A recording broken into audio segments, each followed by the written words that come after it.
लेकिन मुझे उम्मीद है कि जो ट्रेनों का ठहराव पहले था, रुकती थी कोरोना महामारी के पहले, वो धीरे धीरे सभी ट्रेनों का ठहराव यहाँ पर रिस्टोर हो जाएगा।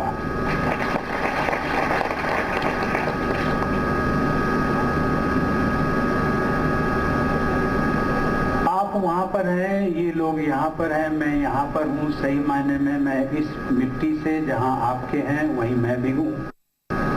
मुझे लगता नहीं है कि मेरे और आप में कोई दूरी है। कम से कम मैं ये प्रोटोकॉल के कारण दूरी जरूर लगती है, लेकिन दिल से दूरी नहीं है। और वैसे भी देखा जाए तो आप भी नागरिक हैं, हम भी नागरिक। बस अंतर केवल ये है कि मुझे कहा जाता है कि देश का प्रथम नागरिक। तो नागरिक तो हम दोनों हुए, तो अंतर कैसा है? बस यही है कि जो कतार है उस कतार में मैं पहला व्यक्ति हूँ, इसलिए मुझे प्रथम नागरिक कह दिया गया। लेकिन देश आजाद हुआ, बहुत तरक्की हुई है, बहुत तरक्की होनी बाकी है। ये तरक्की कौन करेगा? केवल सरकार नहीं करेगी, हम सबको मिलकर के करना है। ये देश हमारा है, झिझक हम सबका है। ये उनका नहीं है जिनको हमने चुना है, जो विधायक है, जो मंत्री हैं, जो सांसद हैं, केवल उनका नहीं है। वो तो केवल 5 साल के लिए आए हैं, दोबारा फिर जब आप उनको अवसर देंगे तो फिर चुने जाएंगे। लेकिन हम सबको तो यहीं रहना है, तो हम सबको एक स्थायी नीति बना करके और उस सोच के तहत हमें आगे बढ़ते रहना। ये जो मैंने नागरिकता की बात की, हम दोनों नागरिक हैं, हम सब नागरिक हैं।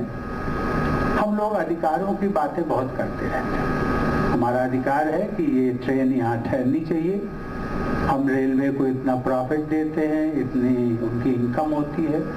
ये भी है कि नहीं यहाँ से सड़क निकलनी चाहिए, ये भी है कि दूसरे कार्य भी होने चाहिए। बात सच है, मैं सहमत हूँ, उससे मैं अलग नहीं हूँ।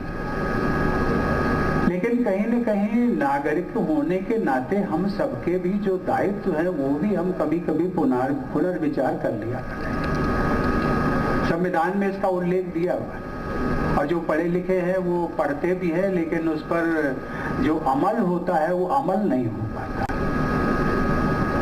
यदि कभी आवेश में, हम लोगों ने देखा होगा, आवेश में कभी कभी किसी मांग को लेकर के ट्रेन का ठहराव, मैं उदाहरण दे रहा हूँ, ट्रेन का ठहराव यहाँ नहीं होता है तो हम ट्रेन को रोकते हैं। कभी कभी इतने आवेश में आ जाते हैं कि ट्रेन में आग भी लगाने की कोशिश करते हैं। आखिर ये ट्रेन है किसकी? हम टैक्स भी देते हैं 2.25 लाख रुपया महीना, लेकिन वो कोई कहेगा कि आपको, लेकिन जो मिलता है उसकी सब चर्चा करते हैं कि आपको तो 5 लाख मिलता है, तो उसमें से हर महीने 2.25 लाख निकल जाता है। बचा कितना?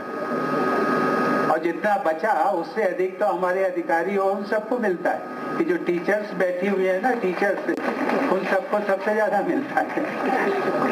मैं इसकी बात का उल्लेख केवल इसलिए कि ये जो टैक्स पेड हैं, आखिर इन्हीं से विकास होना है, तो नुकसान किसका होगा? नुकसान हमारा होगा, अपना आपका होगा।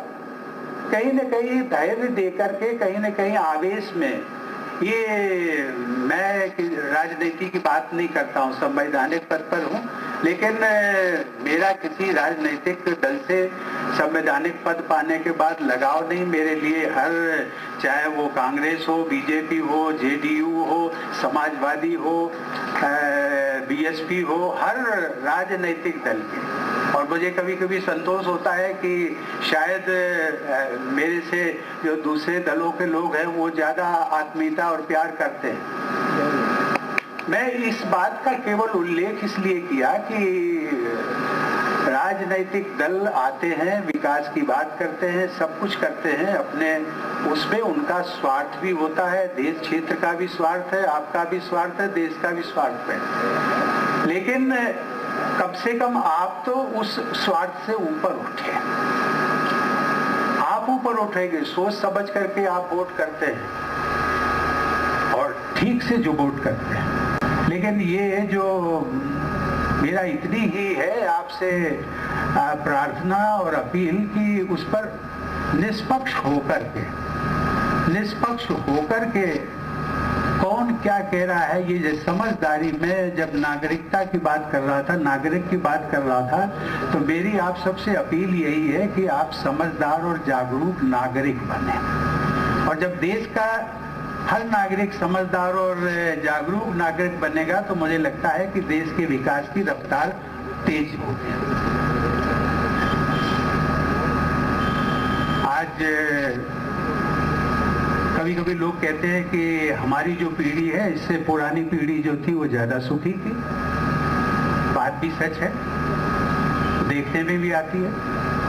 आज सड़कें अधिक बन गई हैं, लोगों के पक्के मकान हो गए हैं, बिजली है, पानी है, सब कुछ है, लेकिन हमें कष्ट है, दुखी है, क्योंकि हम सबने धीरे धीरे जो हमारी भारतीय संस्कृति का आधार जो था वसुधैव कुटुंबकम, उसको हम धीरे धीरे उसको हम भूलते जा रहे हैं। हमारी जो मर्यादाएं हैं, मानवीय मर्यादाएं, मानवीय मूल्य, जीवन के मूल्य, उन सब में गिरावट आई है। स्वाभाविक है, सभी क्षेत्रों में गिरावट आई है। वो कोई भी क्षेत्र अछूता नहीं है। मैं उन क्षेत्रों की बात नहीं करना चाहता। आप सब लोग इतने समझदार हैं कि मेरा इशारा ही काफी है। लेकिन मैं कहना चाहता हूँ मूल रूप से कि कहीं न कहीं उसके लिए हम सब भी जिम्मेदार हैं। जिम्मेदार इसलिए कि जो सौहार्द होना चाहिए, जो प्यार होना चाहिए, आज बाप बेटे के साथ नहीं पटती है, पति पत्नी के साथ नहीं पटती है, पड़ोसी पड़ोसी के साथ अनबन रहती है। ट्रेन में यदि हम बैठेंगे तो उसमें थोड़ी सी बात पर जो है लड़ाई झगड़ा हो जाती है। क्या है बात हम करते हैं वसुधैव कुटुंबकम की, पूरी वसुधा, विश्व की वसुधा, ये हमारी भारतीय संस्कृति रही है। उस संस्कृति के आधार पर हमने जो मानवीय मूल्यों को जोड़ा है, संजोया है, उनको हम धीरे धीरे बिसराते जा रहे हैं। मुझे लगा कि आप सब अपने हैं और इन बातों को मेरा जो मैंने संक्षेप में एक इशारा किया है उसको हम सब लोग गहनता से सोचेंगे, विचार करेंगे और इस पर आगे बढ़ेंगे, क्योंकि यही हमारा आधार है।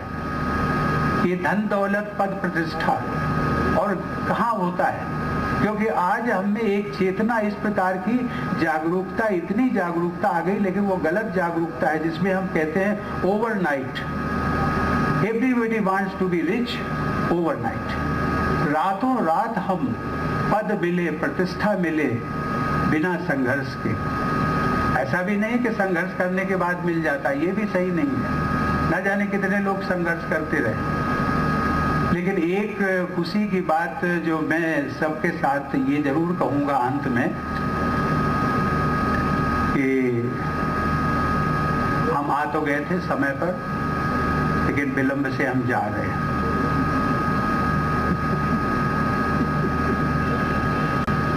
उत्तर प्रदेश से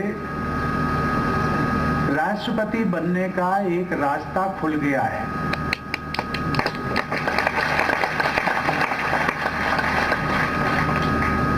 ये संयोग है, उत्तर प्रदेश की धरती, उत्तर प्रदेश ने न जाने कितने प्रधानमंत्री दिए, लेकिन संयोग से कोई राष्ट्रपति नहीं हो पाया।